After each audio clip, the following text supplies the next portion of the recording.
એક વર્ષ માટે સોનું નથી ખરીદવાનું, એક વર્ષ માટે કોઈ ફોરેન ટ્રીપ નથી કરવાની. પીએમ નરેન્દ્ર મોદીએ જે જાહેરાતો કરી છે એ સાંભળવી ને સમજવી બંને જરૂરી છે.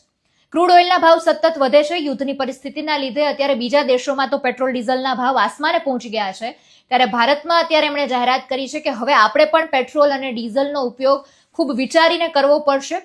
બિનજરૂરી પ્રાઇવેટ વ્હીકલનો ઉપયોગ કરવામાં ટાળો. તમારે પબ્લિક ટ્રાન્સપોર્ટ, બસ, મેટ્રો તેનો ઉપયોગ કરો, જેથી કરીને આપણે જે સતત આયાત કરવું પડે છે એમાં આપણે ઘટાડો કરીશું. આના ઉપરથી એ તારણ કાઢી શકીએ કે અત્યારે ભાવ નથી વધ્યા, પણ ભવિષ્યમાં આની આ પરિસ્થિતિના લીધે પેટ્રોલ ડીઝલના ભાવ વધી શકે તેમ છે. બીજી એક વાત છે, સોનું આપણે આયાત કરીએ છીએ તો જાહેરાત કરવામાં આવી છે અને લોકોને રિક્વેસ્ટ કરવામાં આવી છે, કોઈ પણ કાર્યક્રમ હોય, કોઈ પણ ફંક્શન હોય, 1 વર્ષ માટે બિનજરૂરી સોનું છે તે ખરીદવામાં ન આવે. અત્યારે એક નિયમ બનાવી નાખવાનો છે કે 1 વર્ષ માટે સોનું નથી ખરીદવાનું.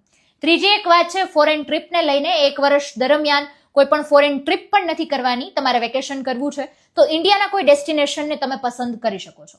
ચોથી એક વાત છે, કંપનીઓને વાત કરવામાં આવી છે કે જો બને તો દરેક કામને વર્ક ફ્રોમ હોમ કરવામાં આવે. જેટલી પણ મીટિંગ થાય છે બધી મીટિંગને ઓનલાઈન કરવામાં આવે, જેથી કરીને આ બધા મુદ્દાઓને ધ્યાને રાખીને અત્યારે સંકટ નથી આવ્યું, પણ ભવિષ્યમાં જે સંકટ આવે છે તેના માટે દેશ તૈયાર રહી શકે.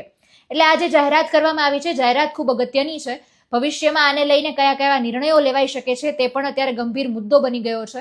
2 તર્ક અત્યારે સામે આવી રહ્યા છે. એક પક્ષ એવું કહી રહ્યો છે કે ચૂંટણી પતતા જ આ બધું યાદ આવ્યું, ચૂંટણી પહેલા કોઈ જાહેરાત કરવાનું કેમ યાદ ન આવ્યું. બીજો પક્ષ અત્યારે એવું કહી રહ્યા છે કે પીએમ નરેન્દ્ર મોદીએ જે જાહેરાતો કરી છે એમાં વાત કરવામાં આવી છે કે આપણે બચત કરવાની છે, દેશમાં ખૂટી ગયું છે, આ રીતની વાત કરવામાં નથી આવી, પણ આપણે તૈયાર રહેવાનું છે કે ભવિષ્યમાં જો કોઈ પરિસ્થિતિ આવે છે તો તેની સામે આપણે લડી શકીએ. આ રીતની જાહેરાત કરવામાં આવી છે. સમગ્ર મુદ્દાને તમે કઈ રીતે જુઓ છો એ કમેન્ટમાં જણાવજો. નમસ્કાર.